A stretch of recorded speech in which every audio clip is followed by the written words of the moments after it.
Paying in installments using PayPal is a relatively simple process. Today, I'll explain how you can set up monthly payments through PayPal. First, open your web browser and go to Google.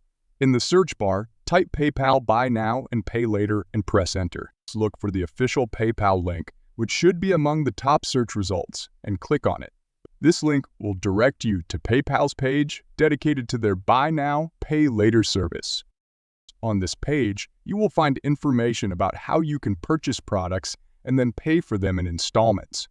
PayPal partners with various stores to offer this service, so you will need to select a store that supports Buy Now, Pay Later options. Note that availability might vary by region. If it's not available in your region, you won't see the installment options.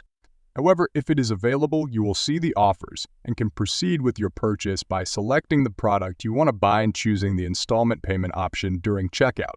Follow the prompts to complete your purchase, and PayPal will manage your installment payments. This method allows you to spread the cost of your purchase over several months.